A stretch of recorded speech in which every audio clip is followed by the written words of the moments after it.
Kita melanjutkan kajian kita memasuki pembahasan surah ke-17 surah Al-Isra bagian kedua, yaitu Karomna, yang terdapat pada ayat 70 surah ke-17 surah Al-Isra ini. Dan dahulu ayatnya, walaqad kamu آدم وحملناهم في البر والبحر ورزقناهم من الطيبات وفضلناهم على كثير ممن خلقنا تفضيلا. Walaqad karomna. Karomna itulah judul kajian kita dalam kesempatan ini. Semoga kiranya dengan mengkaji judul ini kita akan menjadi orang-orang yang keramat. Karomna berkaitan dengan kata-kata keramat. Semoga kita menjadi orang-orang keramat. Amin ya rabbal alamin. Apakah arti dan makna di balik karomna? Karomna artinya kami keramatkan. Jadi Allah katakan, kami telah mengkeramatkan. Siapa yang dikeramatkan oleh Allah adalah anak cucu Adam atau manusia. Jadi manusia itu dikeramatkan oleh Allah. Karomna itu bahasa Indonesianya keramat. Keramat itu artinya mulia. Karim, keramat. Itu berasal dari kata-kata karuma yakrumu, mulia, keramat, artinya mulia. Mari kita lihat terjemahan ayat 70, silakan.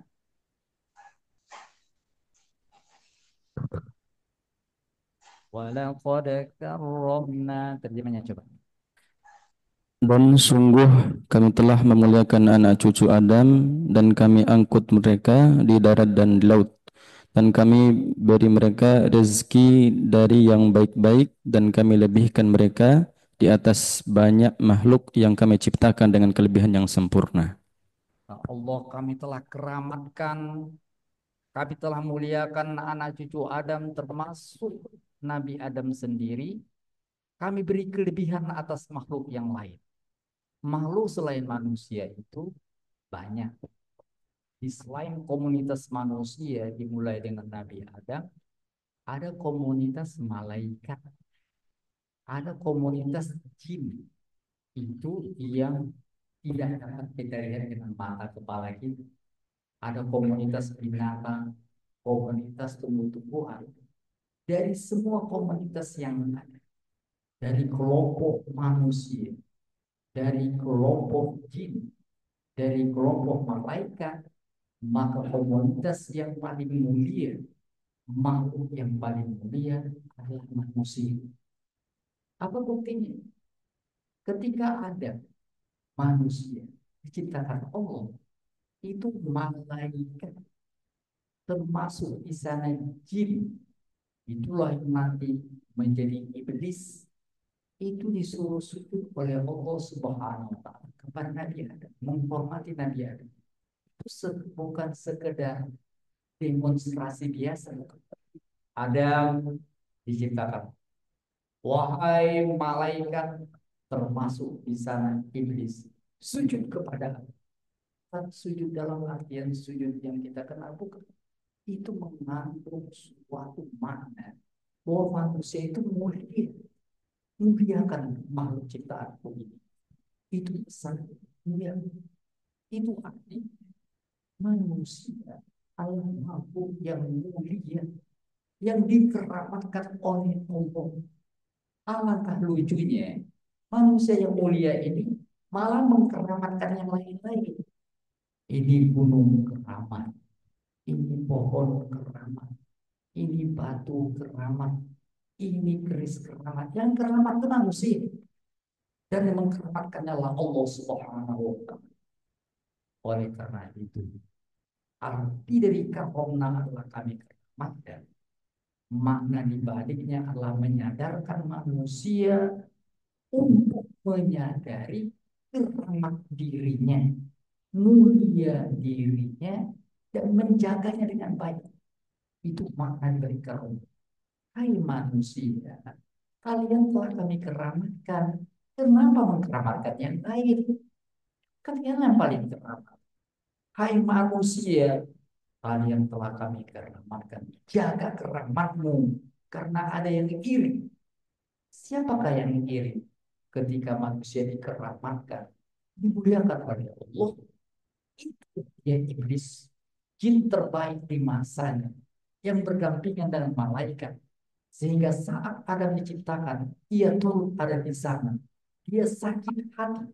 Kenapa dia selama ini yang terpandang di kalangan malaikat disuruh menghormat kepada Adam yang dilihatnya belum punya pekerjaan apa-apa, belum ada prestasi apa-apa, kok disuruh hormat, kok disuruh tunduk, kok disuruh memuliakan makhluk ciptaan Allah.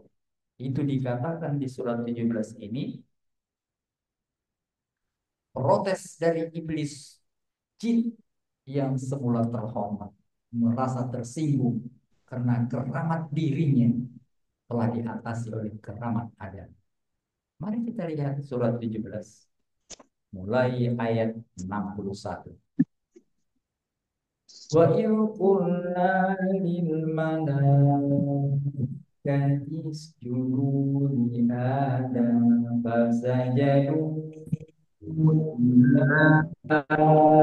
فإبليس قال أأسجد لمن خلقت طينا. Nah, dua. قال أرأيتك الذي كرمت علي لئن أخرتني إلى يوم القيامة لأحتنكن ذريته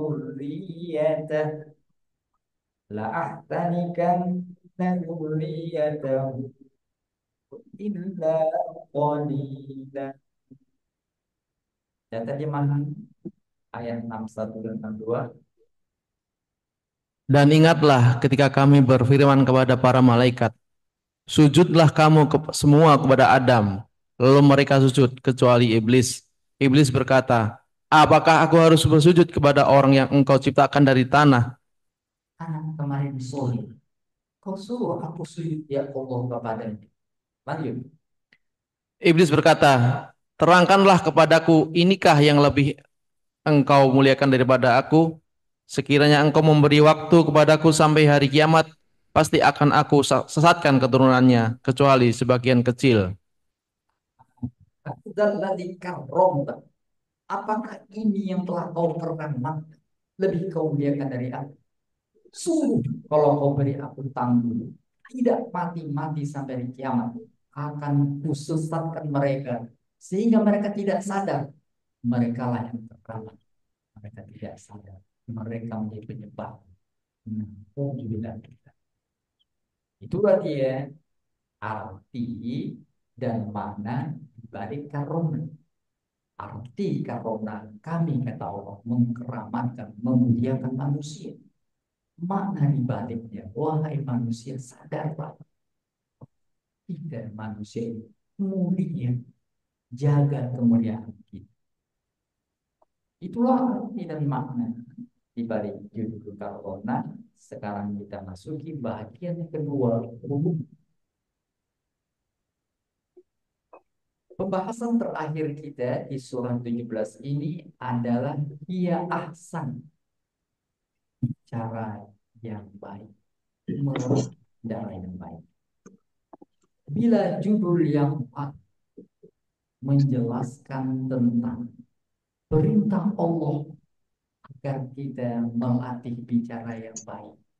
Kalau bicara itu baik, jangan nyakitin orang, jangan merugikan orang, jangan menyesatkan orang. Bicara yang baik. Itu telah kita bahas dalam pertemuan terakhir. Maka judul sekarang mengingatkan orang-orang yang melatih bicaranya dengan baik. Itu tanda orang beramal. Jadi keramat itu bukan orang bicaranya ngaco. Saya bisa dengan bangsa Bombay gitu. Keramat itu bukan aneh. Orang keramat itu orang biasa-biasa. Rasulullah itu paling terkenal. Bicaranya biasa-biasa, nggak ada aneh. Kata Allah, hai Muhammad, supaya kau jangan dikatakan aneh, bilang sama mereka, aku ini manusia biasa kan. Rasulullah juga Pak, Rasulullah juga ada. Dia berkuat, dia juga sedih, dia juga gembira. Biasa Rasulullah itu. Jadi keramat itu tidak identik dengan yang aneh-aneh. Kalau nanti orang itu bisa nggak makan 3 hari 3 malam, makannya kacang, beling gitu, minumnya tadi itu baru bukan itu. Keramat tidak berkaitan dengan kesaktian. Karena kalau masalah sakti, yang paling sakti itu iblis. Nggak mati-mati seperti nyawa. Ramal berkaitan dengan ketakwaan. Dia bersahaja. Rasulullah paling kanan. Orang yang paling bertakwa. Kira-kira begitu maksudnya. Tapi Allah katakan, Muhammad, katakan pada manusia begitu. Apa yang dikatakan? Mari kita lihat surat 18 ayat terakhir. Surah 18, surah Al-Kahfi, kita diminta ya kita Rasulullah membacanya di malam atau hari Jumat. Surah 18 Al-Kahfi ini ditutup dengan ayat terakhir. Qul innama ana basyarun mithlukum. Silakan. Katakanlah, sesungguhnya aku ini hanya seorang manusia seperti kamu yang telah menerima wahyu bahwa sesungguhnya Tuhan kamu adalah Tuhan yang Maha Esa. Maka barang siapa mengharap pertemuannya dengan Tuhannya, maka hendaklah dia mengerjakan kebajikan dan janganlah dia mempersekutukan dengan sesuatu pun dalam beribadah kepada Tuhannya. Saya sadar, tapi bicara Rasulullah bicara yang terbaik. Rasulullah mengatakan dalam salah satu sabdanya, au kama qala Rasulullah, mangkana yu'minu billahi wal yaumil akhiri falyaqul khairan aw liyasmut. Barang siapa di antara kalian yang beriman kepada Allah, beriman pada akhirat, tanda dia beriman kepada Allah, beriman kepada akhirat, falyaqul khairan, hendaklah ia mengucapkan kata-kata yang baik. Kalau nggak bisa bicara yang baik, aw liyasmut, diam aja.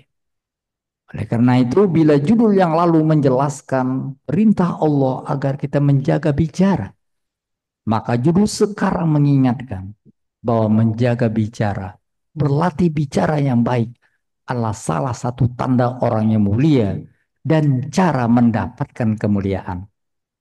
Mari kita lihat surat 35.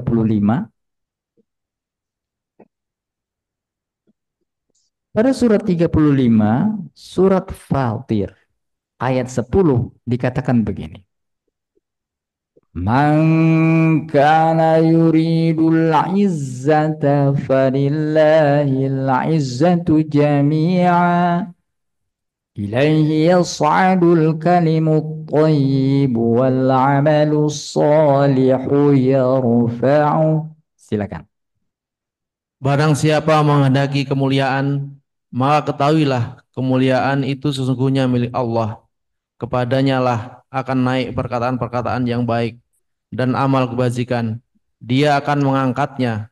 Adapun orang-orang yang merencanakan kejahatan, mereka akan mendapat azab yang sangat keras dan rencana jahat akan mereka hancur. Ya, barang siapa ingin mulia, mulia sejati itu adalah mulia versi Allah.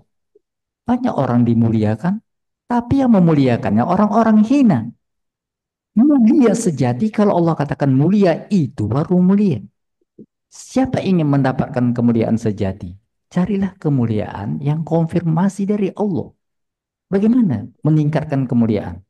Naik kemuliaan itu dalam versi Allah adalah melalui kata-kata yang baik yang didukung oleh amal soleh, perbuatan nyata. Orang-orang yang menyimpan kata-kata buruk di hatinya, merencanakan yang nggak benar, itu akan hancur.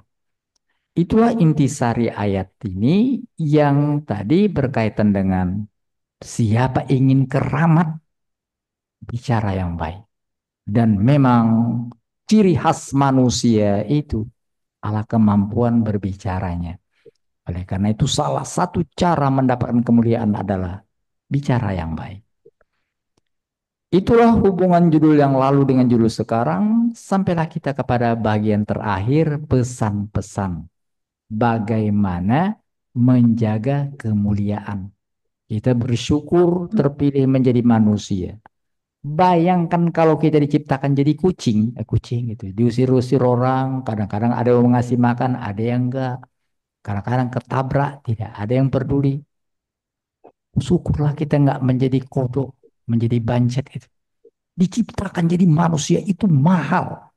Oleh karena itu bersyukurlah kita menjadi manusia dan jaga kemuliaan itu. Bagaimana cara menjaganya? Di dalam surah Al-Isra ini, setidaknya kita dapat mengambil 3 pesan penting. Siapa menjaga 3 pesan ini, dia akan mulia. Tadi telah kita sebutkan bahwa yang nggak ingin kita mulia itu setan. Itu makanya 3 pesan ini itu akan dihalang-halangi oleh setan. Nah, kenapa? Menjaga 3 pesan ini menjadi orang mulia. Setan, iblis sebagai kepala setan tidak ingin manusia mulia. Oleh karena itu 3 pesan ini akan dihalang-halangi oleh iblis. Mari kita lihat apa pesannya. Pertama, bila kita ingin menjaga kemuliaan kita, maka pertama, berilah rohani kita santapan yang benar. Asik. Kita tahu ada santapan jasmani, itu jangan dibilang lagi. Kita sangat ahli. Nah, itu Pak Dokter kita sangat ahli itu. Kadang-kadang kita diminta diajaknya sarapan, macam-macam menunya ahli. Masalah santapan jasmani nggak usah dibilang, kita sangat kreatif. Tapi untuk masalah santapan rohani, badan kita ini kita kasih makanan kita sudah maklum dan kita tahu dia akan ngasih protes mulut kita, itu perut kita dia akan berdendang kalau kita nggak kasih makan. Namanya dangdut, itu berdendang deh, keroncongan. Tapi rohani itu perlu juga santapan. Berilah rohani kita santapan yang pas. Santapan rohani itu apa? Santapan rohani itu karena dia dari Allah, santapannya adalah ayat-ayat Allah. Di siapa yang ingin mulia, beri rohaninya santap rohani.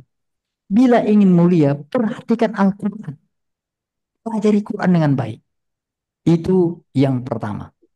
Jadi siapa ingin mulia, maka berilah rohaninya santapan yang tepat.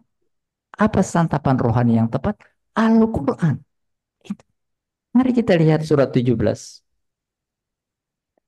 Kembali ke surat 17 kajian kita. Itu santapan rohani yang Allah berikan kepada kita, Al-Quranul Karim. Pada surat 17 ayat 82. Ayat 82 dikatakan begini. Wa nunazzilu minal Qur'ani ma huwa shifaa'un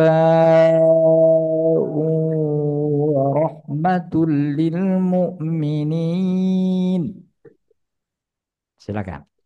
Dan kami turunkan dari Al-Quran sesuatu yang menjadi penawar dan rahmat bagi orang yang beriman. Sedangkan bagi orang yang zalim, Al-Quran itu hanya menambah kerugian. Artinya, rugilah orang-orang yang tidak memberi rohaninya, zolim kepada rohaninya. Dia tahu jasmaninya perlu makan, dia kasih makan. Rohaninya perlu santapan, tidak diberi, itu zolim. Dia akan rugi. Orang-orang yang beruntung adalah orang-orang yang memberi rohaninya dengan santapan yang tepat. Santapan rohani itu Al-Quran. Itu makanya ayat 85-nya langsung. وَيَسْأَلُونَكَ عَنِ الرُّوحِ Qulir ruhu min amri rabbi wa ma utitum minal ilmi illa qalila. Dan mereka bertanya kepada Muhammad tentang ruh. Katakanlah, ruh itu termasuk urusan Tuhanku, sedangkan kamu diberi pengetahuan yang sedikit. Iya, mereka tanya ruh itu gimana santapannya roh? Itu sedikit sekali, Quran itu aja. Itu. Kalau makanan jasmani banyak, tapi kalau santapan rohani itu esensinya Al-Quran. Untuk menegaskan itu, maka terkadang ruh dikatakan Al-Quran. Mari kita lihat surat 42. Pada surat 42, surah Asy-Syura dikatakan begini. Surah 42 ayat 52. وَكَذَلِكَ أَوْحَيْنَا إِلَيْكَ روحا وَكَذَلِكَ أَوْحَيْنَا إِلَيْكَ روحا مِنْ أَمْرِنَا. Silakan. Dan demikianlah kami mewahyukan kepadamu Muhammad ruh Al-Quran dengan perintah kami. Titik. Santapan rohani itu Quran. Nah, itu setan akan memberikannya santapan rohani yang lain. Informasi macam-macam. Kita terlena ketika mendengar berita macam-macam. Kita terpaku ke kita membaca Kopingho. Kalau masih ada ingat dengan Kopingho. Berjilid-jilid dari jam 8 pagi sampai jam 8 malam. Terus asik baca Kopingho. Sekarang sudah macam-macam sekarang itu. Bisa asik begitu. Itu santapan rohani. Junk food. Itu kita makan, kita masukkan ke rohani kita. Dia nggak bernilai apa-apa ke rohani. Paling untuk sekedar tadi senang-senang. Santapan rohani sebenarnya Al-Quran. Tapi iblis tidak suka manusia kepada Quran. Apabila kita ingin kepada Quran, banyak sekali itu tantangannya. Entah kenapa ketika mau ngaji, sakit perut. Betul. Padahal kalau ditanya orang, ayo kita olahraga, langsung baik. Itu. Ternyata nanti mau ngajinya jam 8 aja kalau gitu. Jam pagi-pagi ini suka nanti buang air. Jam 8 pula gatal-gatal. Jam 9 aja, jam 9 ngantuk. Itu banyak sekali. Itu. Banyak sekali alasan diberikan oleh iblis. Intinya, jangan sampai manusia terbetik di hatinya untuk belajar Quran. Apabila dia punya niat baik itu apa? Niat baik itu belajar Quran. Itu segala macam cara dibuat setan untuk kita berpaling. Na'udzubillah bidzalik. Bersyukurlah kalau kita terpilih mempunyai hati yang cinta pada Quran. Itu anugerah. Rasulullah mengatakan orang yang paling baik dikatakan khairun nas, itu khairukum, kalian yang terbaik adalah man ta'allamal Quran, orang yang belajar Quran wa'allamah dan mengajarkannya. Itu kata Rasulullah yang terbaik, yang mulia. Oleh karena itu, bila ingin kita menjadi orang yang mulia, bersyukur kita mulia dan kita ingin menjaga kemuliaan, maka jaga kemuliaan kita, jaga rohani kita dengan santapan, beri santapan rohani kita dengan santapan yang tepat. Kalau masalah jasmani, kita kalah jauh dengan binatang, kalah jauh. Kalau badan, lebih besar badan gajah. Kalau mulut, lebih lebar mulut kudanil. Bukan itu buat kita lebih hebat. Membuat manusia itu menjadi mulia. Karena jasmani, bukan jasmani, rohani. Beri santapan rohani yang tepat. Itulah dia Al-Quran. Yang kedua, apabila kita ingin mulia, tetap mulia, tidak menjadi rendah. Setelah pertama tadi, rohani, beri santapan yaitu Al-Quran. Maka yang kedua, jaga baik-baik dua anggota tubuh kita. Mulut dan kemaluan. Al-farju, kemaluan. Al-famu mulut. Dalam hadis dikatakan su'ila Rasulullah sallallahu alaihi wasallam an aksari ma yudkhilun nasan naro. Su'ila Rasulullah ditanya an tentang aksari apa yang paling banyak ma yudkhilun nasan naro yang menyebabkan manusia masuk neraka. Qala Rasulullah menjawab al-famu wal farju. Al-famu itu mulut, wal farju itu kemaluan. Ini jaga. Dua ini mulut.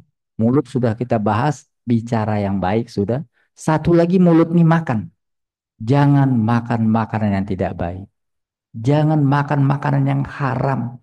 Jangan makan makanan yang tadi tidak jelas tadi itu dari mana diperoleh. Jangan makan makanan yang akan merusak jiwa. Jangan makan makanan yang menghilangkan pikiran. Yang kedua adalah kelamin. Jangan melakukan hubungan seksual yang tidak dibenarkan oleh Allah Subhanahu wa taala. Jadi, apabila kita ingin menjadi mulia, jaga dua itu. Jaga al-famu, jaga al-farju. Siapa yang dapat menjamin dirinya menjaga mulut dari makan yang tidak baik dan menjaga kelamin agar tadi tidak digunakan untuk hal yang haram, kata Rasulullah, ku jamin dia surga. Itulah makanya pada surah Al-Isra ini tentang kemuliaan tadi dikaitkan dengan begini. Mari kita baca lagi surat 17 ayat 17, ayat 70 tadi. Pada surat 17 ayat 70 yang tadi menjadi judul kita, baca sekali lagi. Walaqad karramna. Silakan. Dan sungguh kami telah memuliakan anak cucu Adam, dan kami angkut mereka di darat dan di laut, dan kami beri mereka rezeki dari yang baik-baik, dan kami melebihkan mereka di atas banyak makhluk yang lain yang kami ciptakan dengan kelebihan yang sempurna. Jadi kami beri rezeki yang baik. Itu makanya rezeki itu yang baik. Mendapatkan tadi makanan itu yang baik. Makanya pada surat 17 ayat 34 dicontohkan. Wala taqrabu malal yatimi illa billati hiya ahsan. Ini contoh makanan yang enggak benar. Baca. Dan janganlah kamu mendekati harta anak yatim kecuali dengan cara yang lebih baik atau bermanfaat sampai dia dewasa. Dan penuhilah janji, karena janji itu pasti diminta pertanggungjawabannya. Yang gampang dapat harta bagaimana? Udah manipulasi anak yatim. Jadi ambil harta anak yatim. Itu macam-macam bentuknya. Bisa real. Ada anak yatim, kita dipercaya untuk menjadi walinya, itu punya harta lalu digelapkan. Atau mendirikan yayasan atas nama anak yatim, padahal tidak, macam-macam itu. Hati-hati. Itu bukan cara yang baik. Itu merusak tadi perut kita. Memakan harta anak yatim, mengatasnamakan anak yatim untuk mendapatkan harta, itu sama dengan mempersilahkan api masuk ke diri kita. Pada surat 4 ayat 10 dikatakan begini. Surat 4 surat An-Nisa ayat 10 mengatakan innalladzina ya'kuluna amwalal yatama zulma innama ya'kuluna fi butunihim nara wa sayaslawna sa'ira. Sesungguhnya orang-orang yang memakan harta anak yatim secara zalim, sebenarnya mereka telah menelan api dalam perutnya, dan mereka akan masuk ke dalam api yang menyala-nyala. Nah, yang kedua curang. Seharusnya diberi segini, dikorting, jadi nggak penuh. Seharusnya orang tuh diberi haknya penuh, dipotong, disunat. Hati-hati. Itu memakan harta yang tidak baik. Membuat orang itu walaupun kaya, hina, bukan mulia. Makanlah harta yang baik. Seperti dikatakan kembali ke surat 17 ayat 35. Ayat 35 setelah tadi anak yatim itu bentuk memakan rezeki yang enggak baik.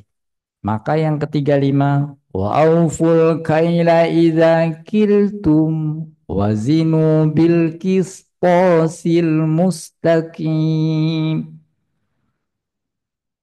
Dan sempurnakanlah takaran apabila kamu menakar, dan timbanganlah dengan timbangan yang benar. Itulah lebih utama bagimu dan lebih baik akibatnya.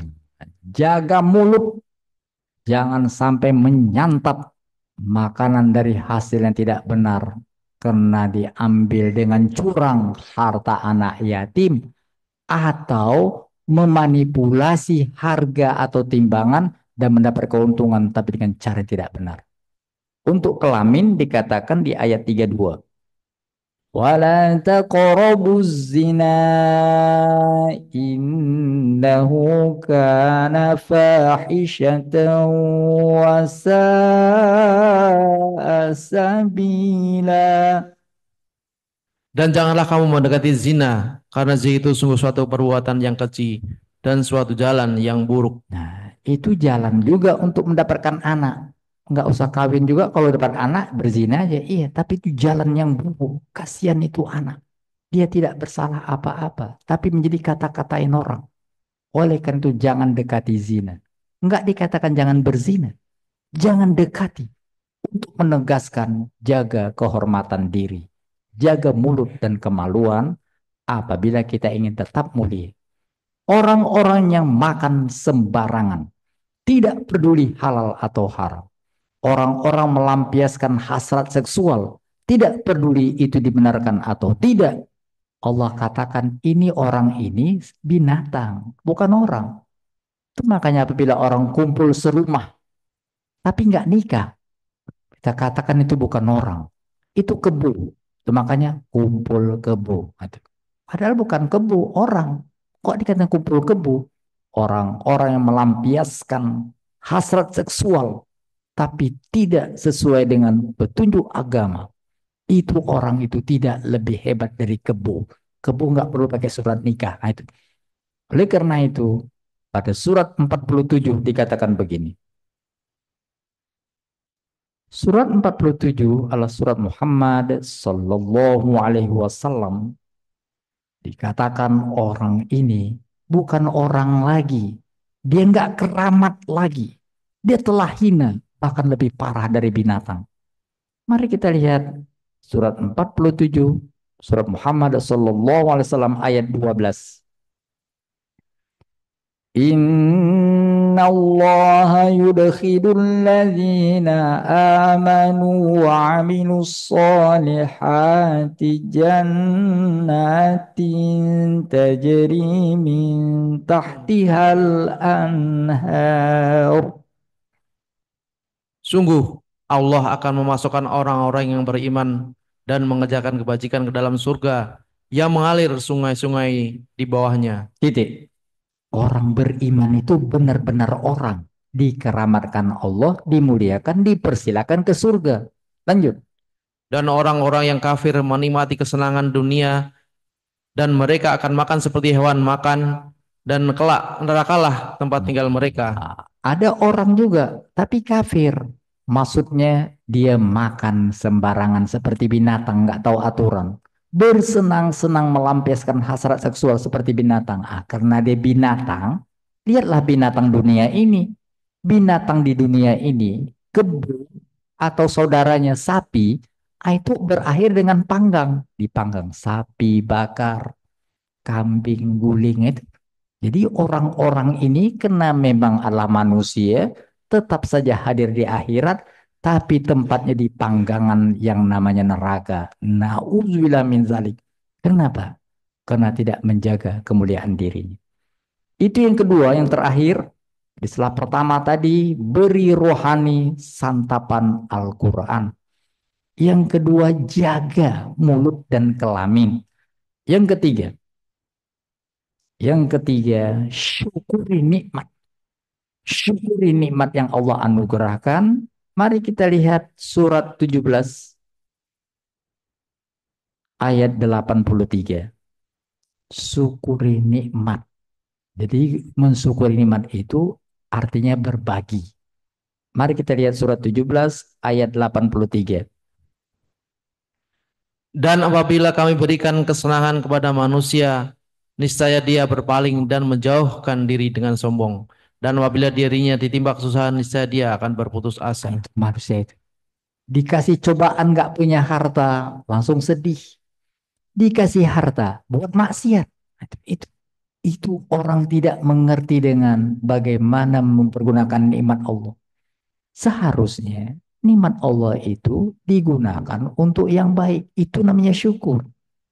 Ada orang diberi kenikmatan oleh Allah, tapi dengan kenikmatan itu malah berbuat yang nggak benar. Itu makanya ada orang-orang ditahan Allah. Kenapa? Karena kalau diberi rezeki, takutnya dia lupa diri. Itu contohnya ada. Korun. Korun semakin kaya, semakin belagu. Semakin kaya, malah kayak monyet. Itu ngenyatin orang. Itu makanya apabila kita mendapatkan rezeki dari Allah, bersyukur. Bersyukur itu adalah dengan menggunakannya untuk hal yang baik. Nah, itu. Kita boleh juga menyimpan, tapi untuk keperluan yang baik itu tidak salah. Tapi yang tidak boleh adalah menggunakannya untuk hal-hal yang tidak baik atau menahannya untuk sekedar ditahan. Itu aneh. Aneh. Ada orang yang tadi kerjaannya adalah mengumpul saja. Padahal kemuliaan bukan dengan banyaknya harta. Kemuliaan dengan banyaknya kebaikan. Jadi Allah lihat tidak berapa banyak harta kita. Allah lihat tentang sejauh mana kita gunakan harta itu. Itulah makanya hal yang aneh disebutkan di surat 17 ayat 100. Qul law antum tamlikuna khazaina rahmati rabbi idzal la amsaktum khasyatal infaq. Silakan. Katakanlah Muhammad, sekiranya kamu menguasai perbendaharaan Allah, niscaya perbendaharaan itu kami tahan. Kamu karena takut membelanjakannya, dan manusia itu memang sangat kikir. Kalau kalian miliki semua harta benda ini, karena sifatmu yang tadi rendahan, bisa kau tahan untuk dirimu aja. Nggak mau menginfakkannya. Itu anehnya manusia. Jadi berarti ada kesenangan untuk mengumpul. Itu makanya Allah katakan, celakalah orang yang mengumpul harta, menghitung-hitungnya. Bukan untuk itu harta diberikan Allah. Dia diberikan agar kita punya kesempatan berbagi. Itu makanya Allah katakan, jangan lupakan duniamu. Tapi ingat, dunia kesempatan untuk berbagi dikatakan di surat 28 ayat 77. Surah 28 adalah surah Al-Qasas. Nah, ini bicara tentang Qarun yang hobinya adalah mengumpul-ngumpul, membuat orang menjadi ngiler. Padahal kemuliaan sekali lagi bukan tentang banyaknya harta, tapi banyaknya berbuat untuk kebaikan. Mari kita lihat surat 28 ayat 77. Wabtaghi fima atakallahu ad-daral akhirah. Silakan. Dan carilah pahala negeri akhirat dengan apa yang telah dianugerahkan Allah kepadamu. Tetapi janganlah kamu lupakan bagianmu di dunia dan berbuatlah kepada orang lain sebagaimana Allah telah berbuat baik kepadamu. Dan janganlah kamu berbuat kerusakan di muka bumi. Sungguh Allah tidak menyukai orang yang berbuat kerusakan. Jadi intinya jangan lupakan dunia, dia kesempatan berbuat baik. Itulah yang membuat kita menjadi mulia. Itulah 3 pesan penting di bawah judul Karomna. Sekali lagi semoga kita menyadari kemuliaan diri kita dan dapat mempertahankan kemuliaan itu sampai kita menghadap Allah yang Maha Mulia. Amin ya rabbal alamin. Shadaqallahul azim. Assalamualaikum warahmatullahi wabarakatuh. Waalaikumsalam warahmatullahi wabarakatuh. Baik, mungkin itu saja pemaparan materi dari guru kita, makna dari karomna. Mudah-mudahan apa yang beliau sampaikan bisa kita amalkan, insyaallah. Yang kedua, kita membuka sesi tanya jawab bagi jamaah via Zoom atau via offline yang ingin bertanya, kami persilahkan dengan hormat. Assalamualaikum warahmatullahi wabarakatuh. Waalaikumsalam. Ustadz, tadi Ustadz sampaikan yang pertama masalah bersyukur.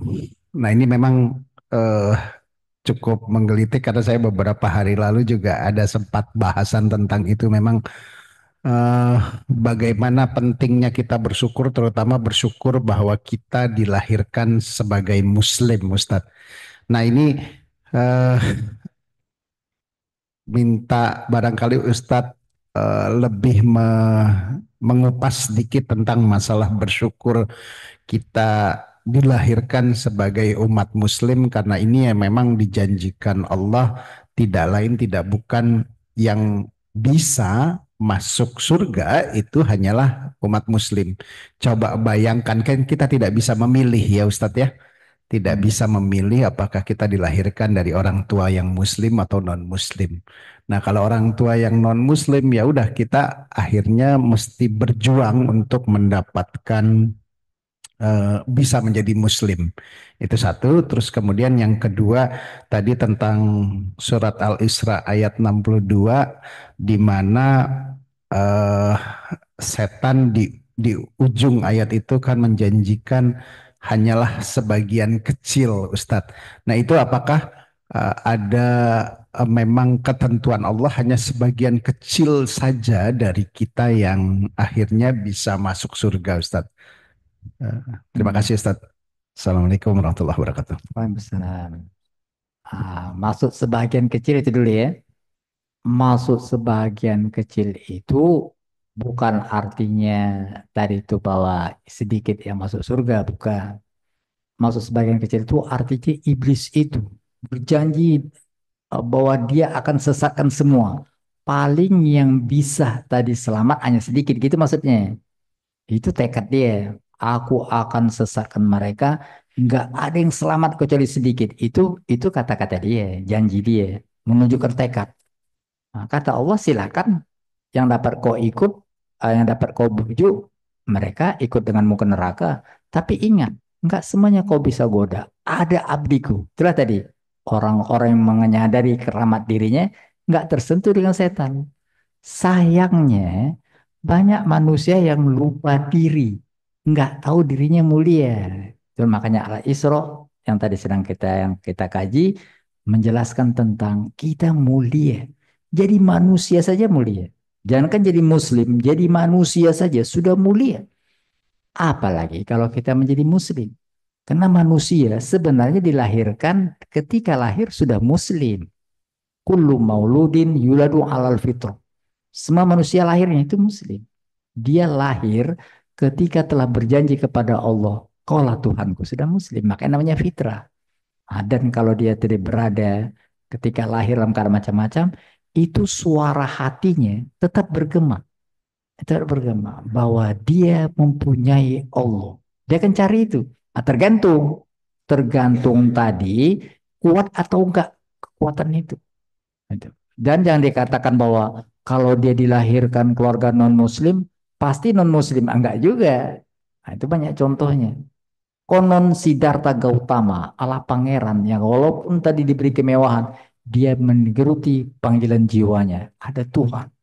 Maka dia jadi pembesar ulama atau pembesar yang dihormati di kalangan Buddha. Nabi Musa, itu kan dari kecil anak angkat Fir'aun, enggak tersentuh. Nabi Ibrahim, orang tuanya musyrik, tapi dia tetap Islam. Ada anak Nabi, Nabi Nuh, dari kecil dijaga oleh Nabi Nuh sampai ratusan tahun, kafir. Jadi nggak jaminan.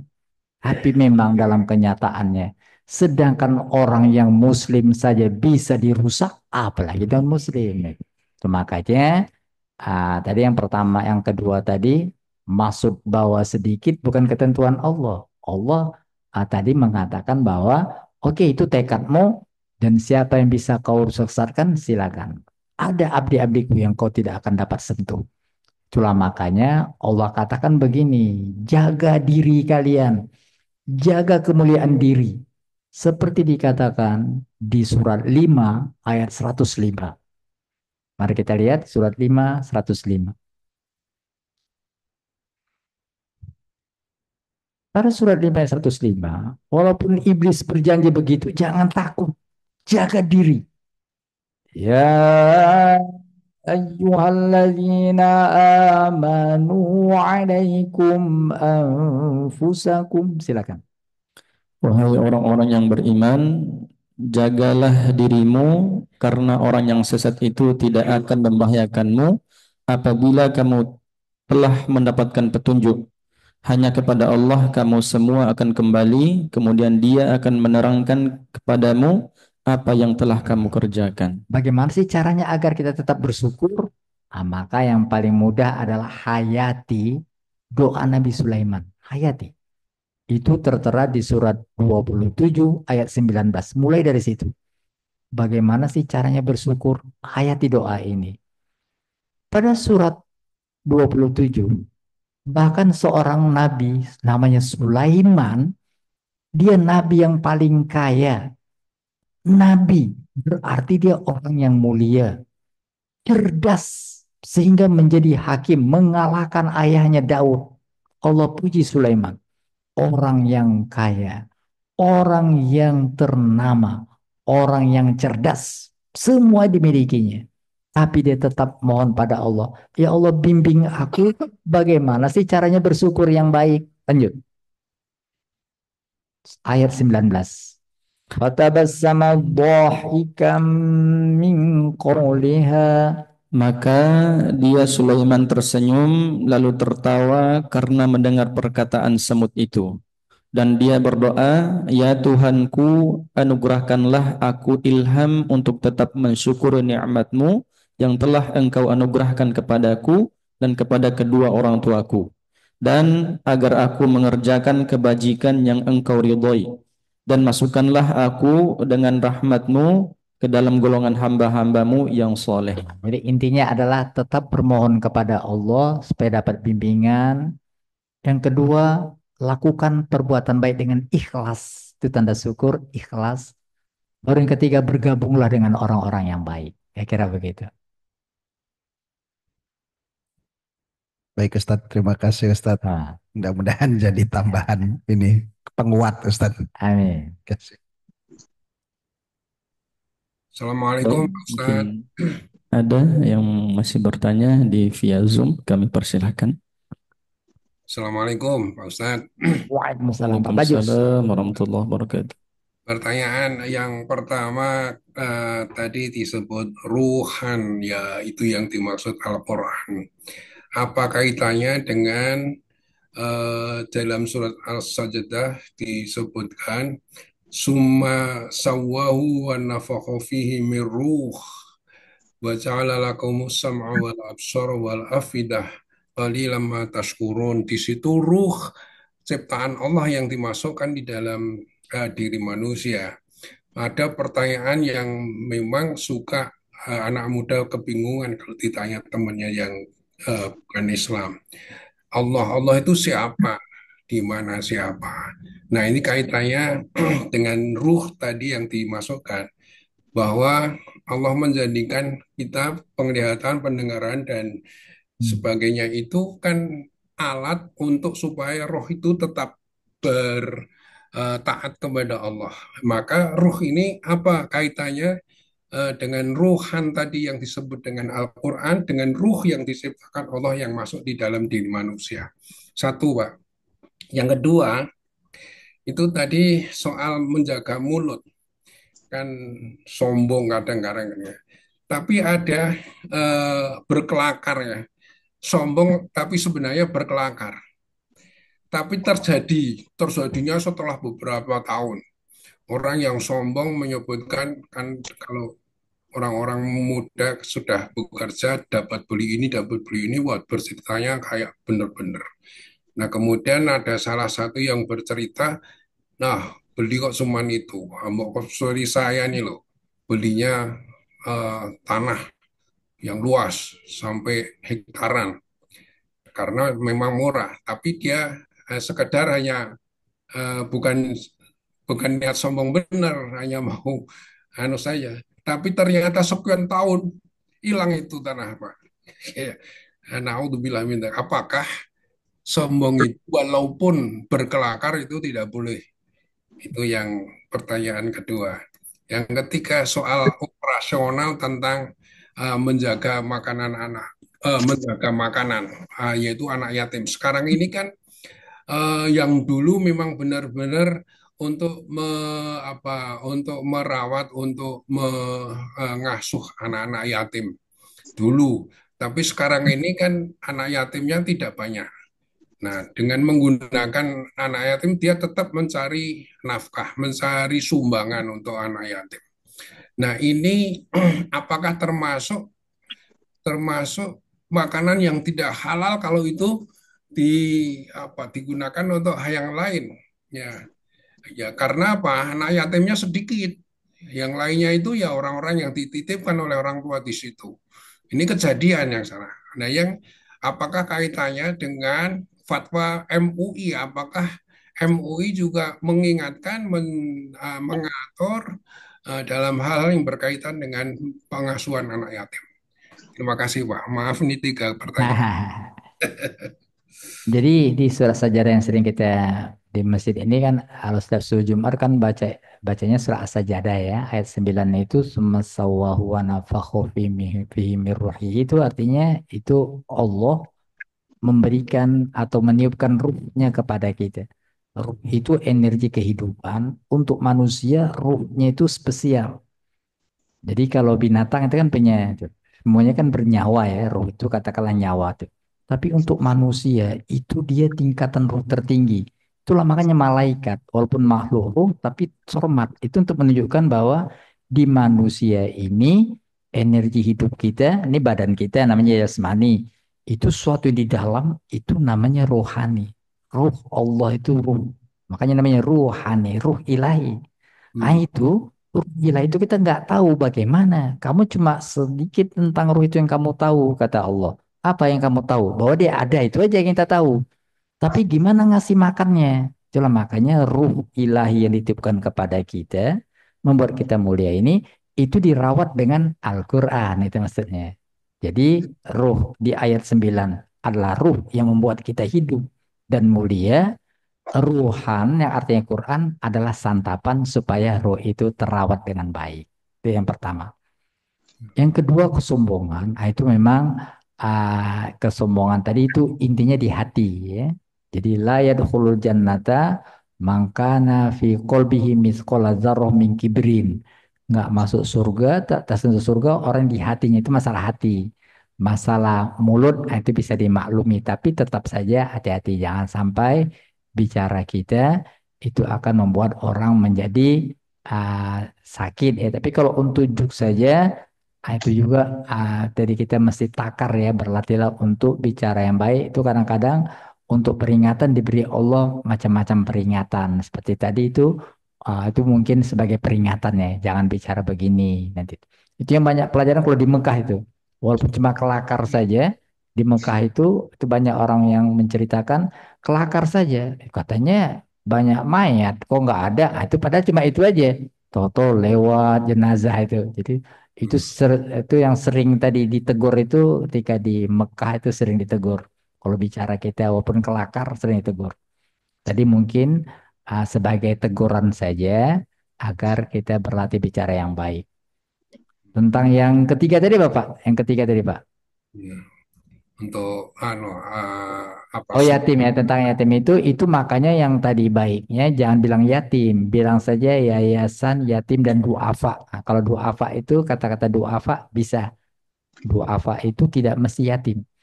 Sebenarnya yang yatim itu kalau masih anak-anak, makanya namanya anak yatim. Hmm. Kalau sudah dia tua, apalagi sudah punya anak, itu nggak anak yatim lagi. Jadi kalau umpamanya ada orang usia 50 tahun, nah, saya anak yatim, itu bukan anak yatim, dia bapak yatim. Nah, anak yatim itu banyak anak-anak. Jadi, kenapa bapak kata bapak ya anak yatim? Saya nggak punya orang tua lagi. Tapi bapak kan bukan bapak, bukan anak, udah bapak. Itu jadi anak yatim itu masih anak-anak. Tapi kalau dia sudah tadi mencapai usia balik, sudah tadi lepas dari yatim, namun tidak ada yang apanya, tidak ada tadi yang membantunya, memberikan kepadanya tadi itu tanggungan atau biaya hidupnya, itu namanya jatuhnya namanya duafa, orang yang lemah. Duafa juga intinya adalah orang-orang yang lemah secara ekonomi ya. Nah, itu makanya buatnya biar selamat yatim dan duafa. Itu dia. Nah, kalau yatim saja itu kena. Jadi kalau yatim dan duafa berarti kan ada kesempatan dia untuk itu. Gitu aja langsung. Yang nggak boleh itu kalau niatnya memang nggak benar. Niatnya untuk menggunakan yatim untuk keperluan yang nggak benar. Itu yang ditegur tadi.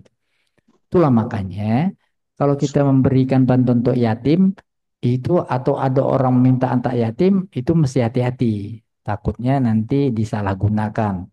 Pada surat 90 ayat 15 dikatakan yatim itu cari yatim yang kita kenal aja. Yatim yang dari mana-mana datang pula nanti dari umpamanya dari si Piongot ada. Dia namanya pun kita belum masih baru dengar sekarang kali ya. Ada satu daerah Sumatera Utara namanya si Piongot ada. Ini anak yatim. Kita nggak ngerti kotanya, kita nggak kenal. Toto minta anak yatim. Daripada gitu langsung saja dikatakan di surat 90 ayat 15. Baca. Yatiman dza maqrabah Baca terjemahnya. au miskinan dza Enggak, yang 15 tadi aja. Itu aja terjemahnya. kepada anak yatim yang ada hubungan kerabat. Bagus itu lebih selamat, lebih selamat. Dan jadi lebih selamat tadi anak yatim yang masih ada hubungan kerabat, artinya yang kita kenal, yang kita tahu. Nah, itu. Ayo. Ya, Kira-kira gitu Pak Bajus. terima kasih Pak Ustaz. Tahu.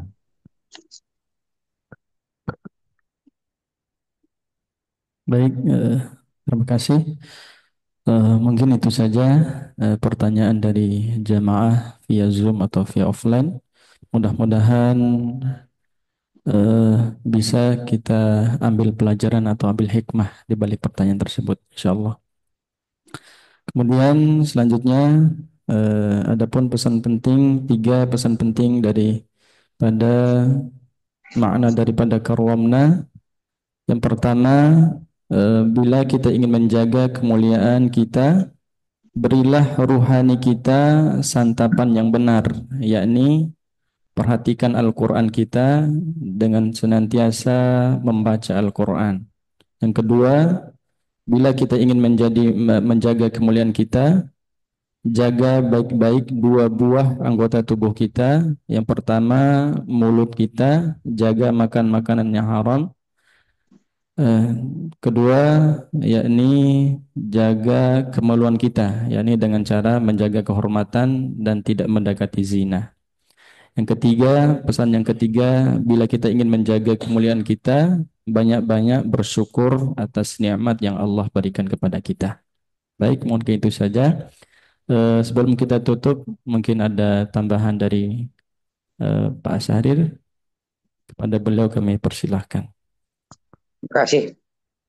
Bismillahirrahmanirrahim. Assalamualaikum warahmatullahi wabarakatuh. Waalaikumsalam warahmatullahi wabarakatuh. Pak Ustadz dan saudara sekalian, kembali bahwa beberapa kali kita pengajian ini, alhamdulillah ada inti dari semua persoalan ini adalah pertama bahwa kita memiliki titipan Allah yang berupa ruh Allah katanya. Demikian Pak ya tadi ya. Ya. Ya.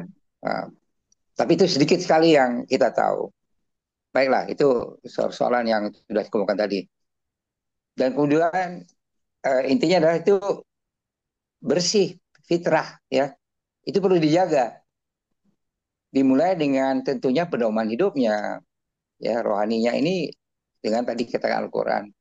Kemudian yang lainnya berikutnya adalah tentunya yang non rohani, fisik ataupun katakanlah ya berupa apa yang dimakan berupa demikian juga sumbernya harta itu juga tadi dikemukakan.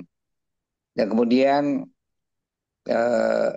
kita perlu ikhlas untuk menjaga atau selalu memperbarui keimanan kita gitu. Dan juga pergaulan ini penting. Saya termasuk orang yang sejak kecil ya mencoba untuk mencari teman tuh yang benar gitu ya. Jadi kalau ada yang udah menyalah itu biasanya saya menghindar gitu Pak. Ya, jadi kita bisa melihat bahwa ini penting sekali buat anak-anak kita orangnya gaul lah. Gaul itu apanya yang gaul, ya kan? Jadi sekali lagi bahwa tetap selektif Pak. Saya pikir ini penting buat kita. Ya, dan ini menjadi penting sekali karena sekarang orang juga tidak memperdulikan lagi hal semacam itu. Saya pikir ini catatannya, jadi sekali lagi mudah-mudahan akan menambah keimanan kita dan juga pemahaman kita serta bagaimana kita tadi menjaga ya kemuliaan hidup mulia. Saya pikir itu menjadi satu pedoman hidup kita.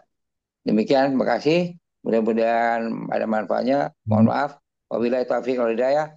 Assalamualaikum warahmatullahi wabarakatuh. Waalaikumsalam warahmatullahi wabarakatuh. Baik, mungkin itu saja kajian kali ini. Mudah-mudahan apa yang guru kita sampaikan bisa kita amalkan insya Allah. Kemudian kami ucapkan terima kasih kepada jemaah yang ikut hadir via Zoom atau via offline. Mudah-mudahan kehadirannya bapak-bapak, ibu-ibu menambah keimanan dan ketakwaan kita kepada Allah Subhanahu wa taala. Amin ya rabbal alamin. Selanjutnya kita minta doa kepada guru kita Ustadz Ilham untuk menutup kajian kali ini. Sama-sama kita tutup dengan doa kafaratul majlis. Subhanakallahumma wa bihamdika asyhadu an la ilaha illa anta astaghfiruka wa atubu ilaik. Assalamualaikum warahmatullahi wabarakatuh. Waalaikumsalam warahmatullahi wabarakatuh.